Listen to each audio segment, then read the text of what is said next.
Good afternoon, evening, whenever you're watching this.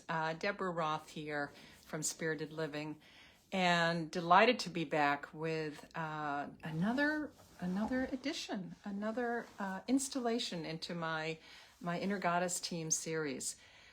Please take a look at what I've done so far over the last 5.5 years. Subscribe to my channel, give comments, let me know if there's any particular goddesses you want to hear from. Always want to know that, and can enlighten me with any of the research that I do. I don't spend lots of time. This is one, I probably say this almost every time I do one of these videos, but this was definitely one of those times when I really wish I'd had more time to dive deeper. So please, you can do some deep diving as I was able to do a little bit. For Yeshe, all right, I've been practicing her name, Yeshe Tsogyal, and she is quite extraordinary. I will give a bunch of website links in the description that I give much longer information about my goddesses that I'm highlighting on YouTube, that goes up on YouTube usually on Thursday nights. But I'll give you just a nutshell look at her. She's considered the mother of Tibetan Buddhism, and she's quite extraordinary because she is such a beacon of inspiration for not just Tibetan Buddhists, but she's certainly very revered by them, but really for any female spiritual seeker. She really embodies completely, wholly the divine feminine. And you know, you can, when you go to YouTube, there's a little eye in the corner. You can read more about. There's another little short video that'll come up if you hit the eye in the corner of the video on YouTube, that talks about why I'm so passionate about the divine feminine. She personifies, she embodies the qualities of resilience and wisdom and compassion, and moving through all that to reach enlightenment. She lived between, let's see, in the 8th century, and she was born as a princess. Some say princess, some say queen, and she ended up becoming not just a disciple, but the consort of Guru Padmasambhava, and she turned her back on her royalty and made the decision to go off into the world and seek a very deep spiritual path. And she had some years where she did that kind of searching on her own, and then somewhere around let's see if I can tell where it was, likely sometimes the latter half of the 8th century, she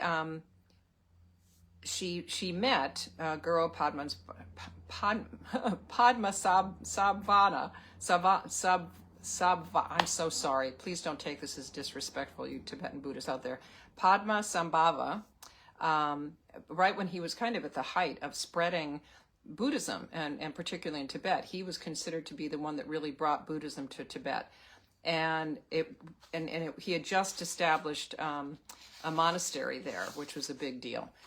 And from that moment that they met, he became her mentor, became her teacher, sent her off to live for many years in solitude, and she withstood many different trials and tribulations, everything, different things that I read, everything from freezing cold to starvation and even almost rape. And actually, I think she was raped at some point. So really was faced with huge challenges, and would come back to her guru periodically and tell him what she learned. And eventually he bestowed on her the mantle of enlightenment, of Dakini-hood. Dakini are what we would call probably goddesses in the Tibetan Buddhist tradition.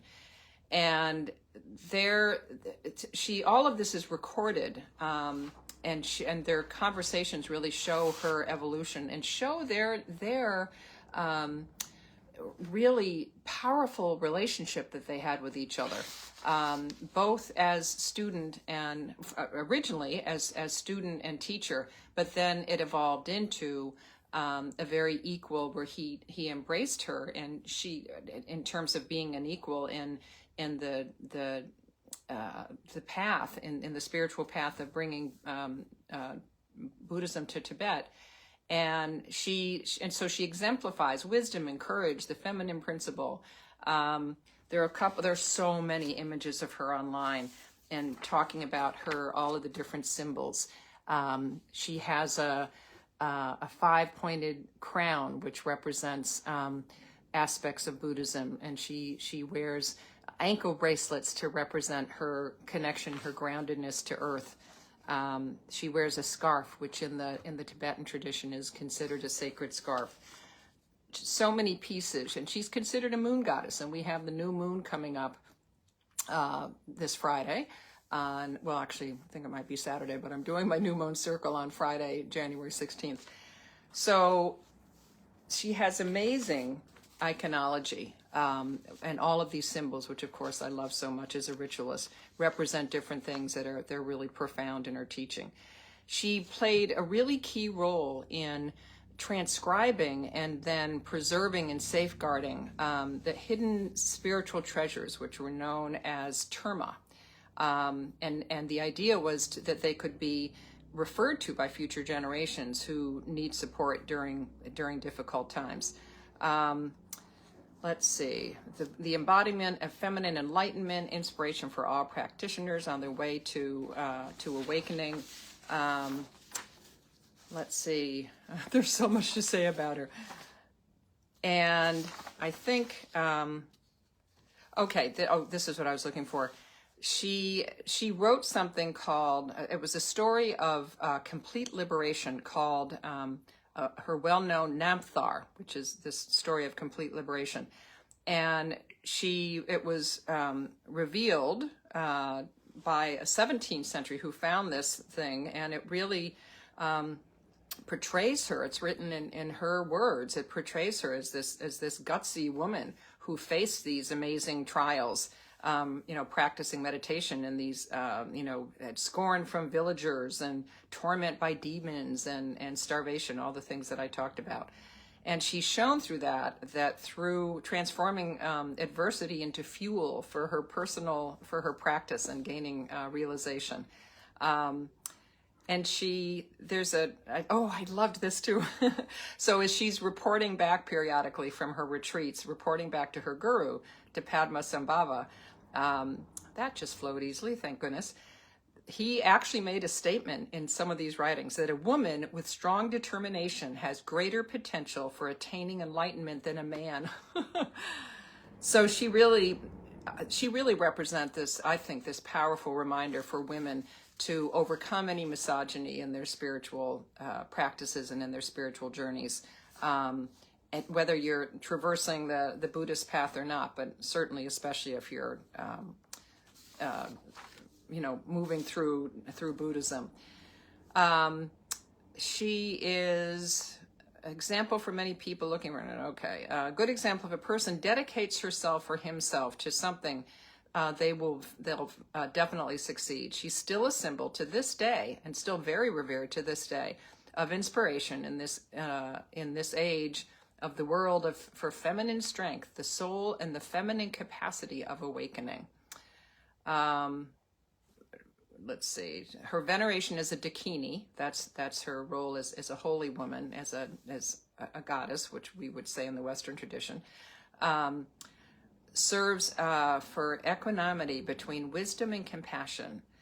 What else do I want to tell you about her? There's so much to say about her.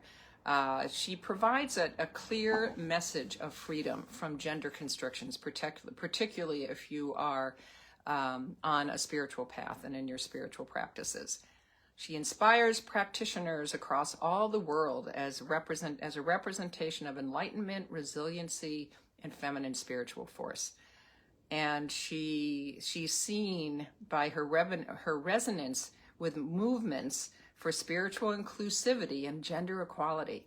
So I love that. She has this universal message for us. So please do your own. Here's another image of her that I didn't go through all of them, but it actually shows the meaning of all of the different symbols and things that she's wearing. Her scarf, her ankle bracelet, her necklace is another one. So enjoy your exploration of her. She really is quite powerful, and I have to continue to look at her too, which I'm going to, because she's one of those ones that really I love the universality of her. Yeah. And I'm not drawn to sing a chant. I just want you to sit with her presence and take in her compassion, her wisdom, her strength, her courage, and walk with that as you move through the rest of this week, this month, and this year of 2026. Thanks so much for listening. Bye for now.